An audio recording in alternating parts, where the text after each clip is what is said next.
अस्सलामु अलैकुम व रहमतुल्लाहि व बरकातुहू।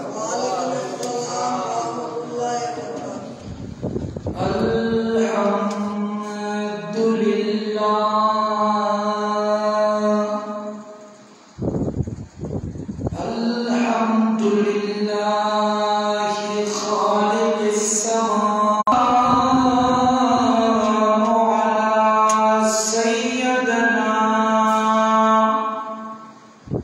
व नबिय्यना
একজন মুসলমান মুসলমান দাবিদার একজন মুমিনের কার্যকলাপ কি রকম হতে পারে এইসব বিষয়ে শোনার বোঝার জন্য যে আল্লাহ আমাদেরকে মসজিদে আসার তৌফিক দান করেছে সেই খুদার শুকরিয়া দেওয়ার পরতে সকলে বলি আলহামদুলিল্লাহ।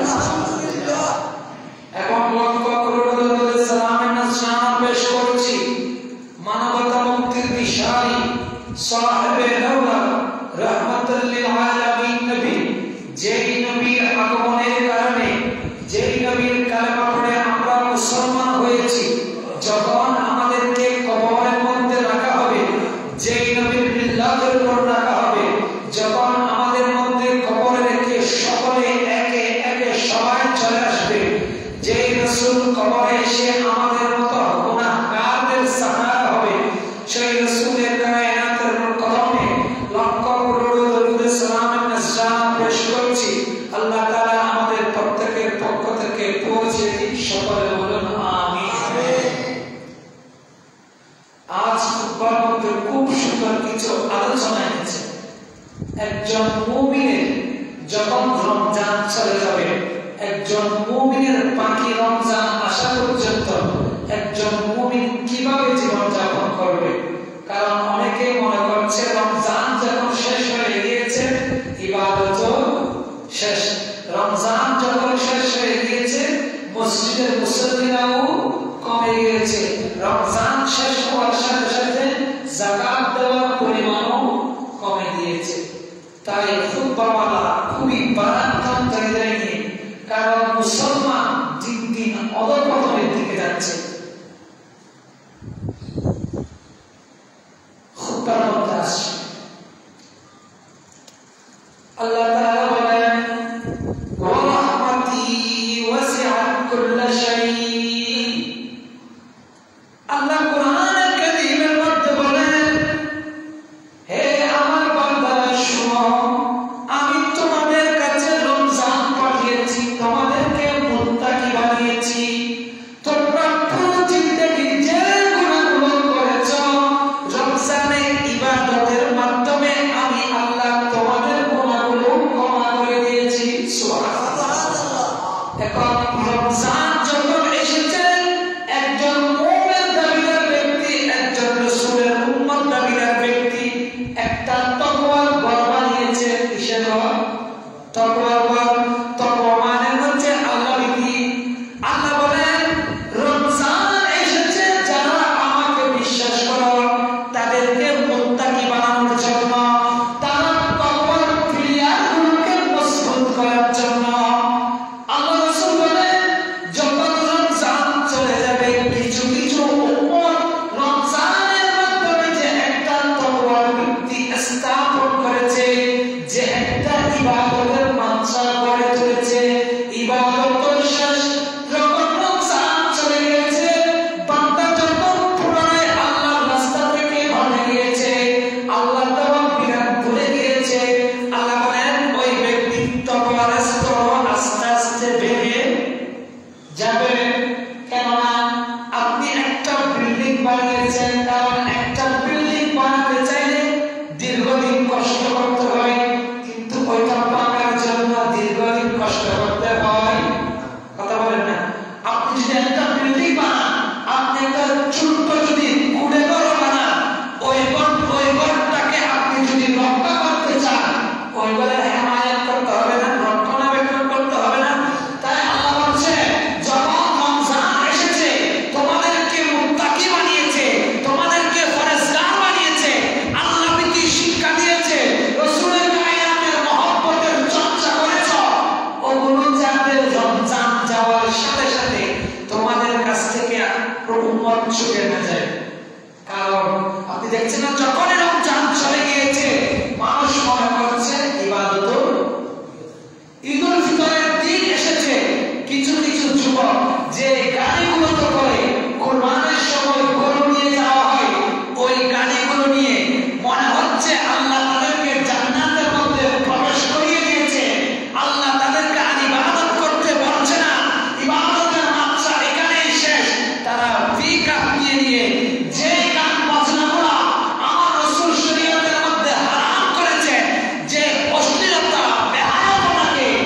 লেগে গিয়েছে, জোরে সরে বলুন নাউজুবিল্লাহ। তাহলে এই রমজান এগুলা কারণ আরেকটা আয়াতের মধ্যে আপনার ইবাদত আমার ইবাদত, একটা হচ্ছে করা, একটা হচ্ছে বাঁচিয়ে রাখা। কথা বলেন, একটা করা আর একটা করাটা সহজ। আপনি একটা ঘর বানাতে যাচ্ছেন, এটা আপনি আপনার মন মজিদ করতে পারবেন, কিন্তু ওইটা আপনি কখনো ধ্বংস করতে চাইবেন? কথা বলেন না। কিন্তু আপনি যখন আপনার অগোচরে আপনি না জানা অবস্থায় কিংবা একটা মশাল কয়াল লেগে পর্যন্ত অনেক হাজার হাজার কোটি টাকার সম্পদ চলে যাচ্ছে, এরকম নাই? আল্লাহ কোরআনে কারীমের মধ্যে বলেন, ওয়া রাহমাতি ওয়াসিআত কুল্লা শাই। হে আমার বান্দারা শুনো, আমার রহমত তোমাদেরকে পরিবেষ্টন করে রাখতে চাই। আমি আল্লাহর রহমত বান্দা তোমাদেরকে পরিবেষ্টন করতে রাখতে চাই। কাদেরকে রাখবে রহমত? আপনি দেখুন না, ঈদ যাওয়ার পরবর্তী আজ পর্যন্ত কমসে কম 200-300 জন শুধু রোড অ্যাক্সিডেন্টে মারা গিয়েছে। যাই না, এদিক দিয়ে যাচ্ছে গাড়ি অ্যাক্সিডেন্ট করে, এখানে যাচ্ছে পিকআপ দিয়ে যাচ্ছে, নাচতে নাচতে যাচ্ছে। মুসলমানের যে একটা মুসলমানিত্ব আছে, আজ ভারতের মধ্যে বোঝাচ্ছে, এখন থেকে ভারতের মধ্যে কিংবা আস্তে আস্তে ভারতকে গিলবে, ওই ওদের কুসংস্কৃতিগুলো দিয়ে মুসলমানদেরকে গ্রাস করবে। আগামীকাল ভারতের মধ্যে যে আইনটা পাশ হয়েছে, ওই আইন যদি বাস্তবায়ন করে, তাহলে মুসলমানের নামে মুসলমানিত্বটা হারিয়ে যাওয়াতে বিধর্মীরা সাহস পাচ্ছে না। কথা বলেন না। কিন্তু দেশের মধ্যে দেখেন, আপনি যদি একটু লক্ষ্য করেন, লক্ষ লক্ষ হাজার হাজার শত শত মুসলমান মারা গেলেও সহজে প্রতিবাদের জল উঠে। আপনি একজন হিন্দুকে একটা তাৎপর্য দিয়ে দেখুন, আপনি যদি একজন সামান্য হিন্দুকেও তাৎপর্য দিয়ে দেখবেন, দেখবেন ওই হিন্দুর জন্য পুরা বিশ্ব কাঁপবে। পুরা বিশ্ব বলে না। এগুলো হচ্ছে কেন?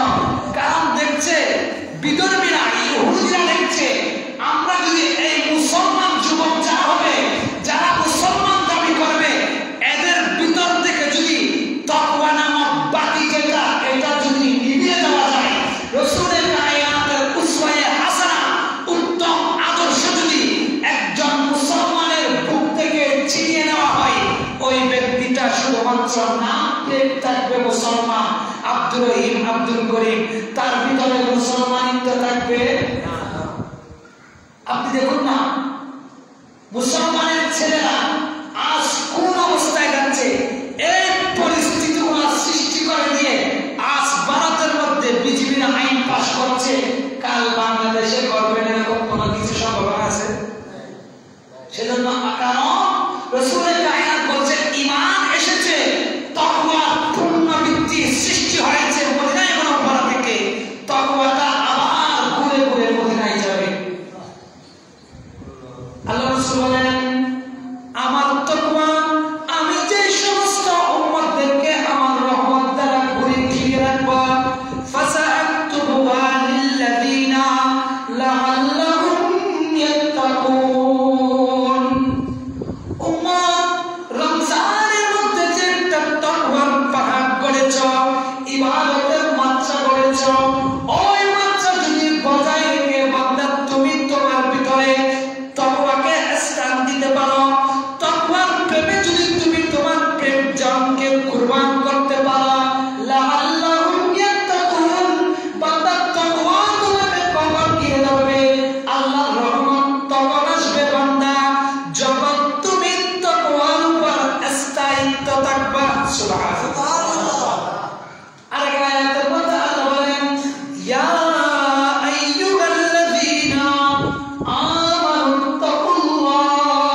আল্লাহ বই দেখাচ্ছেন, আল্লাহ মুসলমানদেরকে ডাকছেন, ইয়া আইয়ুহাল্লাযীনা আমানুত্তাকুল্লাহ, হে আমার ঈমানদাররা তোমরা তাকওয়া অবলম্বন করো, হাক্কা তুকাতিহি, শুধুমাত্র নামে মাত্র অবলম্বন করিও না, তাকওয়ার মতো তাকওয়া অবলম্বন করো, ওয়ালা তামুতুন্না, হে আমার ঈমানদার পরিচয় দানকারী ব্যক্তি, যে ব্যক্তি ঈমানদার পরিচয় দিবা, মুসলমান পরিচয় দিবা, আল্লাহ রাসূলের প্রেমিক পরিচয় দিবা, ইসলামের হুকুমতকে পছন্দ করবা, তোমরা মৃত্যুবরণ করিও না ওয়া আনতুম মুসলিমুন, যতক্ষণ পর্যন্ত মুসলমান পরিপূর্ণ হতে পারবে না। কারণ তোমরা দেখছো দুনিয়ার বুকে কত রক্ত আসা, তুমি যখন মারা যাবা, আচ্ছা বলেন আমি যদি আজ মারা যাই আমার জন্য একদিন গাড়ি বন্ধ থাকবে? কথা বলেন না, থাকবে? আমি যদি আজকে মারা যাই, আপনি যদি মারা যান, আপনার ঘরের চুলা বন্ধ থাকলেও মেহমানরা, আপনার আত্মীয় স্বজনরা আরো তাদের জন্য সুস্বাদু খাবার বেশি নিয়ে আসে। বলে 4 দিন পর্যন্ত ঘরের আগুন জ্বালানো যাবে না, তারা কান্না করছে, তাদের জন্য একটু ভালো মন্দ নিয়েছে, যাই না?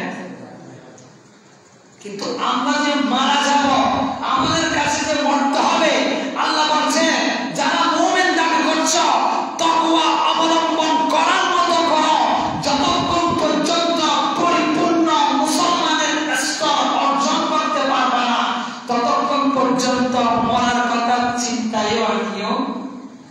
তো হুজুর আমরা তো এটা আমাদেরকে ১,৫০০ বছর ২,০০০ বছর পর্যন্ত দিলে তো আমরা মরার কথা চিন্তা করবো না, এটা এরকম ধারণা করলে হবে? কারণ বলছে যে হায়াত দিয়েছি, আল্লাহ বলেন আমি তোমাদেরকে যে অল্প হায়াত দিলেও ওই অল্প হায়াতটা আল্লাহর প্রেমে কাটাও, রাসূলের কায়নাতের মহব্বতের উপর কাটাও, আউলিয়ায়ে কেরাম মকবুলিনের রাহে কাটাও, ওই অল্প হায়াতটা তোমাকে পরিপূর্ণ তাকওয়ার সাথে দিবে, তোমাকে পরিপূর্ণ মুসলমানিত্ব দিবে। সুবহানাল্লাহ। আরেক আয়াতের মধ্যে আল্লাহ বলেন ইন্নাল্লাযীনা ক্বালু রাব্বুনাল্লাহু সুম্মা ইসতাকামু তাতানাজ্জালু আলাইহিমুল মালাইকাতু আল্লা তাখাফু ওয়া লা তাহজানু ওয়া আবশিরু বিল জান্নাতিল্লাতী কুনতুম তুআদুন। সুবহানাল্লাহ।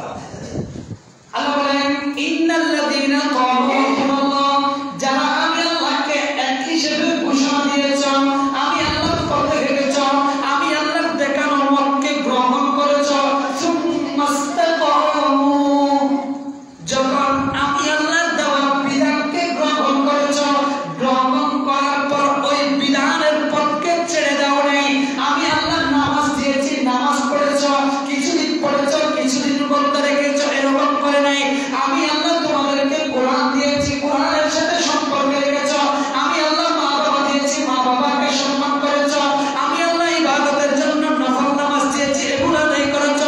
নয় নয় হার কিসিমের বালা মুসিবত বালাই আমর বিল মারুফ নেহি আনিল মুনকার, আমি আল্লাহ যা যা দিয়েছি এগুলোকে গ্রহণ করেছ, যেগুলো থেকে বিপদে থাকতে বলেছি, যা বিসর্জন দিতে বলেছি, ত্যাগ করতে বলেছি, ওগুলোকে যখন ত্যাগ করে দিয়েছ, বান্দা তুমি পরিপূর্ণ মুমিন হয়ে গিয়েছো। সুবহানাল্লাহ।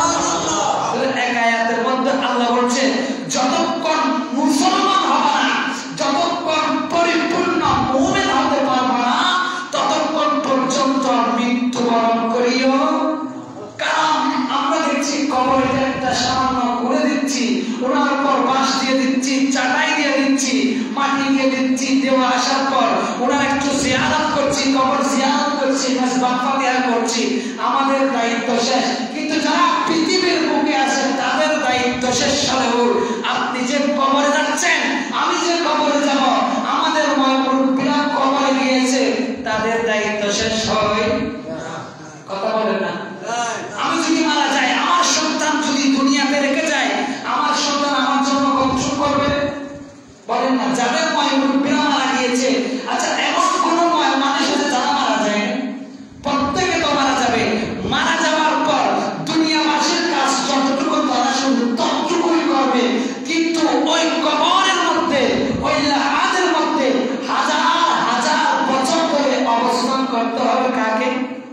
কথা বলেন না আমাকে না, তখন আপনি আল্লাহকে বলতে পারবেন আল্লাহ রমজান এসেছিল, রমজানের মধ্যে ইবাদত করেছি, নামাজ পড়েছি, আল্লাহ রমজান যখন চলে গিয়েছে ইবাদত থেকে বিমুখ হয়ে গেছি, আল্লাহ বিপদে হেরেছি। আবার যখন রমজান আসবে আল্লাহ আবার মসজিদ ধরব, আবার যখন রমজান আসবে আল্লাহ কোরআন ধরব, আবার যখন রমজান আসবে আল্লাহ দান সদকা করব। এরকম বলা যাবে? কারণ আল্লাহ তো বলছে যতক্ষণ মুমিন হবে না ততক্ষণ মারা যায়ও না। আল্লাহর এক আয়াতের মধ্যে আয়াত তাফসীর করছে, একটা আয়াত আরেকটা আয়াতের মধ্যে বলছে তোমরা খুব সহজেই তাকওয়ার সিঁড়িগুলো অবলম্বন করতে পারবা, তাকওয়ার স্তরে পৌঁছাইতে পারবা। কখন? যখন আমি আল্লাহ যে বিধানগুলো দিয়েছি, যে হুকুম আহকামগুলো আমার রাসূল পাকের মাধ্যমে তোমাদের মাধ্যমে পৌঁছেছি, ওগুলোকে যখন গ্রহণ করবা তোমরা খুব সহজেই তাকওয়াবান হয়ে যাবে। সুবহানাল্লাহ। আমরা কি তাকওয়া অবলম্বন করছি? দরুদ পড়ো, সালাতুল ইয়া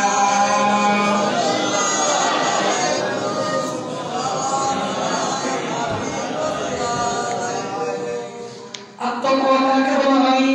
আত-তাকওয়া আল্লাহ ইয়ারাকাল্লাহু হাইসু নাহাকা। তাকওয়া হলো আল্লাহ যা থেকে বিরত থাকতে বলেছে, বলে সাময়িক আনন্দ করছে আর কিছু ছেলে সাময়িক গান বাজনা করছে, এই সাময়িকতাকে যদি আপনি আল্লাহকে বলেছেন আপনার ছেলে সাময়িক ভাবে, আপনার আত্মীয় সাময়িক ভাবে গান বাজনার মধ্যে ডুবে থাকুক, অশ্লীলতার মধ্যে ডুবে থাকুক, আল্লাহর নাফরমানি করুক, নামাজ না পড়ুক, আল্লাহর বিধান পরিত্যাগ করুক, যতক্ষণ পর্যন্ত আপনি একজন পরিবারের প্রধান। আমি ঈদের দিন বলেছিলাম রাসূলের কায়নাত এসেছে, রাসূল দুনিয়া থেকে বিদায় নিয়ে গিয়েছে, রাসূলের বিদায় নেওয়ার পর রাসূলের দায়িত্বগুলো উম্মতে মুসলিমাকে প্রত্যেককে দিয়ে গিয়েছে। আপনি যখন পরিবারের প্রধান, আপনি যদি আপনার পরিবার, আমি যদি আমার পরিবার ঠিক করতে পারি, সমাজটা এমনি এমনি পরিবর্তন হয়ে যাবে। সুবহানাল্লাহ। দেখুন বনি ইসরাইলের একজন মহিলা ছিল, ওই মহিলাটা নামাজ পড়ত, ইসলাম তথা আল্লাহর ওয়াহদানিয়তের উপর বিশ্বাস করত।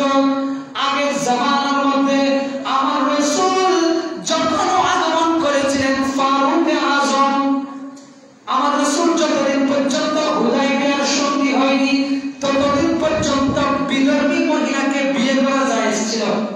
বিধর্মী মহিলাকে বিয়ে করা, অর্থাৎ আপনি চাইলে বিধর্মীকে বিয়ে করতে পারত। তখন তারা যখন হুদায়বিয়ার সন্ধি সংঘটিত হয়ে যায়, আমার রাসূল আল্লাহর পক্ষ থেকে যখন নিয়ে আসলো, হে আমার রাসূলের উম্মতেরা, তোমাদের উপর বিধর্মী নারীকে বিয়ে করা হারাম করা হয়েছে। সুবহানাল্লাহ। ঠিক আমার রাসূলের আগের যুগের মধ্যে একজন মহিলা ছিল, স্বামী ছিল মুশরিক, আল্লাহর সাথে কাউকে শরীক করত, আল্লাহর সাথে পূজা করত, কিন্তু ওই ব্যক্তির যে একজন স্ত্রী ছিল, ওই স্ত্রীটা ছিল একমাত্র আল্লাহর উপর বিশ্বাস করত। সুবহানাল্লাহ। স্বামী বারবার স্ত্রীকে চাপ দিচ্ছে, হে আমার স্ত্রী, তুমি যে আল্লাহর ইবাদত করছো, ওই আল্লাহকে ছেড়ে দাও। যে আল্লাহর প্রেমে, যে আল্লাহর ভয়ে তুমি কান্না করছো, তুমি ওই আল্লাহকে ভুলে যাও। যে আল্লাহর আযাবের কথা তোমার কানে যখন শ্রবণ হয়, তোমার কানে যখন পৌঁছায়, তুমি কান্না করো, ওই আল্লাহকে তুমি ভুলে যাও। আমি তোমাকে দুনিয়াবি সম্পদ দিয়ে ভরিয়ে দিব। যখন স্বামী ওনাকে বারবার এই কথাগুলো বলছে, স্ত্রী বলছে আপনি চাইলে আমাকে তালাক দিয়ে দেন, ছেড়ে দেন, আমি আল্লাহর পথ কখনো ছেড়ে দিব না। স্বামী কি করলো? একটু চালাকি করলো। স্বামী এই ঘটনাগুলো মুসাহাতুল মাজালিসের মধ্যে হযরতে আব্দুর রহমান সফুরি বলছে, ওই স্ত্রীর কাছে কিছু নিরাপদ আমানত রাখলো, কিছু সম্পদ ওনার কাছে জমা রাখলো। কেউ কেউ বলেছেন কানের দুল, কেউ কেউ বলেছেন গয়নার চেন, এভাবে মূল্যবান সম্পদ ওই স্ত্রীর কাছে জমা রাখলো। যখন একদিন স্ত্রী ঘুমাচ্ছে, স্ত্রীর কাছ থেকে না জানার মতো করে ওই মূল্যবান সম্পদটা নিয়ে সমুদ্রের মধ্যে ফেলে দিল। স্বামীর ইচ্ছা ছিল, স্বামীর মনোবাসনা ছিল, আমি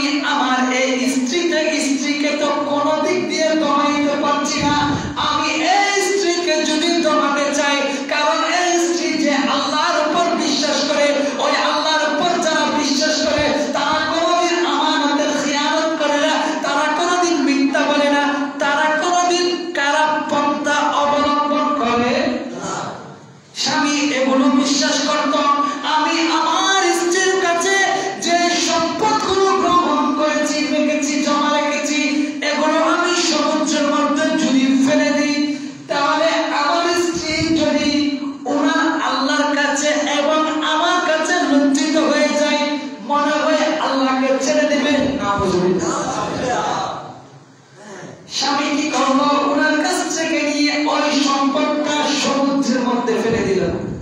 স্বামী তারপরে বাজারে গিয়ে মাছ কিনে আনলো। মাছ কেনার পর স্ত্রীকে দিল। স্ত্রী মাছ করা অবস্থায় ওই স্বামীর দেওয়া সম্পদটি পেল, আবার আমানতের মতো বঞ্চিত রাখলো। তারপরে দিন স্বামী এসে জিজ্ঞেস করলো, হে আমার বিবি, আমি তোমার কাছে যে সম্পদটা রেখেছিলাম ওটা কোথায়? স্ত্রী কি করলো? ওনার আলমারি কিংবা তখনকার যুগে যে স্থানের মধ্যে সম্পদ গচ্ছিত রাখা হতো ওখান থেকে নিয়ে স্বামীর হাতে দেওয়ার সাথে সাথে স্বামী আশ্চর্য হয়ে গেল।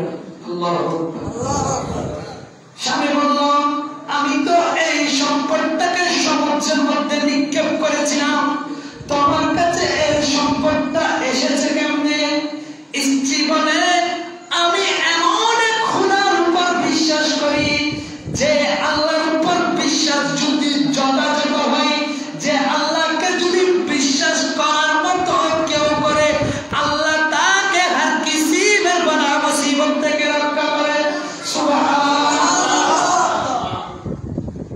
আমার রাসূলের একজন তাবেঈ ছিল হযরত সাঈদ ইবনে মুসাইয়্যিব। দেখুন, আমরা একটু সামান্য কাশি হলেও মসজিদে পর্যন্ত নামাজ পর্যন্ত পড়ি না।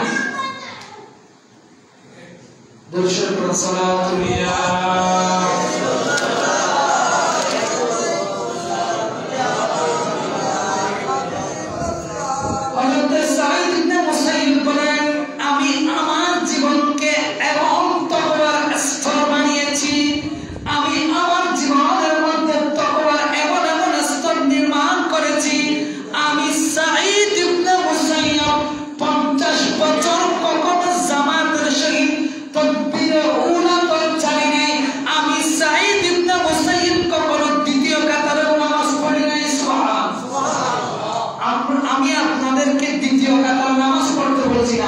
অন্তত রমজান চলে যাওয়ার কারণেও রমজান চলে গিয়েছে। আপনারা যারা মনে করছেন ইবাদত শেষ, ইবাদত শেষ, কারণ আপনি রমজানের রোজা রাখার কারণে ইবাদতের যে একটা তকওয়ার সিঁড়ি পিলার বানিয়েছেন, ওই পিলারটা যাতে ক্ষয় হয়ে না যায়, অন্তত আল্লাহর দেওয়া নামাজগুলো পড়তে হবে না। এগুলো ফরজ, এগুলো। কারণ আমি কথাগুলো বারবার বলি, কারণ কিয়ামতের ময়দানে আল্লাহ কিছু কিছু মুসলমানদেরকে জাহান্নামে দিবে। যখন মুসলমানদেরকে জাহান্নামে দিবে, আল্লাহ নিজে গিয়ে জিজ্ঞেস করবে, আল্লাহ পদ্ধতি হবে, হে মুসলমান, তুমি জাহান্নামে এসেছো কিনা? এসেছো কেন? আমি তো তোমার জন্য জাহান্নাম বানাই নাই। আমি তো মুসলমান যারা দাবি করবে তাদেরকে আমি জান্নাত দেওয়ার জন্য, তাদেরকে আমি রাজপ্রাসাদ দেওয়ার জন্য যতটুকু থেকে ততটুকু পরিমাণ সম্পদের মালিক জান্নাতের মধ্যে করেছি, তোমরা জাহান্নামে এসেছো কেন? তারা বলবে কোরআনে কারীমের আয়াত, ক্বালু লাম নাকু মিনাল মুসাল্লিন। আল্লাহ, আমরা জাহান্নামে এসেছি কেন জানো? আল্লাহ, আমাদের উপর যখন নামাজ ফরজ হয়েছিল, আল্লাহ আমরা নামাজ পড়ি নাই। নামাজ না পড়তে না পড়তে কোন দিক দিয়ে আশ্রয় এসে আমাদেরকে থাবা মেরে দিয়েছে। আল্লাহ, কবরের মধ্যে এসে গিয়েছি, ওই নামাজের গুনাহ আমাদেরকে জাহান্নামে নিয়ে এসেছে। আল্লাহ আমাদেরকে বাঁচিয়ে রাখুন। সকালে বলুন এই মাসের মধ্যে কেউ যদি 6টা রোজা রাখে, যেগুলো 6 রোজা বলা হয়, হাদিসের মুকদ্দাসের মধ্যে আবু দাউদ শরীফের হাদিস, রাসূল করিম সাল্লাল্লাহু আলাইহি ওয়াসাল্লাম ইরশাদ করেন, মান সামা রমাযানা সুম্মা আতবাহু সিত্তাম মিন শাওয়াল কানা কাসিয়ামিদ দাহর। সুবহানাল্লাহ। রাসূল বলেন, যে ব্যক্তি রমজান অতিবাহিত হওয়ার পর ওই রমজানের রোজাগুলোকে সার্টিফাইড করার জন্য, কারণ আপনি যদি আপনার ইবাদতটা কবুল কিভাবে হয়, এই ঘটনাগুলো কিতাবের মধ্যে আছে। আপনি যে নামাজ পড়ছেন, ওই নামাজটা কিভাবে কবুল হয়েছে, হয়তো না জানলেও কিছু কিছু লক্ষণ, কিছু কিছু বৈশিষ্ট্য ফুকাহায়ে কেরামরা, মুফাক্কিরিন ইসলাম যারা, তারা লিখে দিয়েছে। আপনি যে ইবাদত করছেন, ওই ইবাদতটা কবুল হয়েছে কিনা কিভাবে বুঝবেন? মুফাক্কিরিন ইসলামরা বলছেন, আপনার ইবাদত কবুল হয়েছে তখন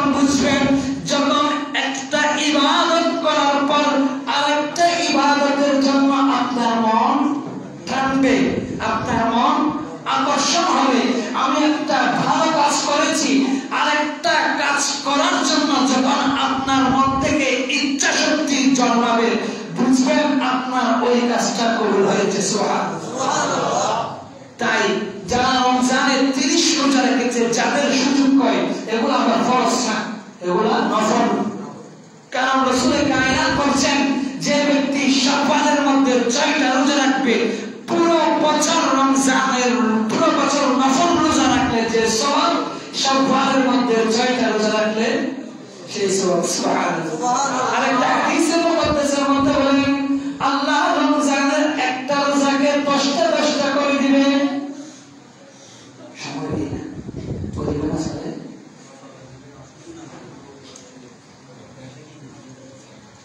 একটা রোজা 10টা হলে তাহলে 30 রোজার 10 মাস, এই 6 রোজার রোজা রাখলে 12 মাস রোজা রাখার সওয়াব আল্লাহ আমাদেরকে দিবে। আল্লাহ আমাদের যাদের তৌফিক আছে, সামর্থ্য আছে, শারীরিক শক্তি আছে, আল্লাহ তাদেরকে শাওয়ালের 6 রোজা রাখার তৌফিক দান করুন। আল্লাহ আমাদেরকে সকলকে ঈমানি হায়াত, ঈমানি মওত দান করুন। ওয়া আখিরু দাওয়ানা আলহামদুলিল্লাহি রাব্বিল আলামিন। আসসালামু আলাইকুম ওয়া রাহমাতুল্লাহি ওয়া বারাকাতুহু।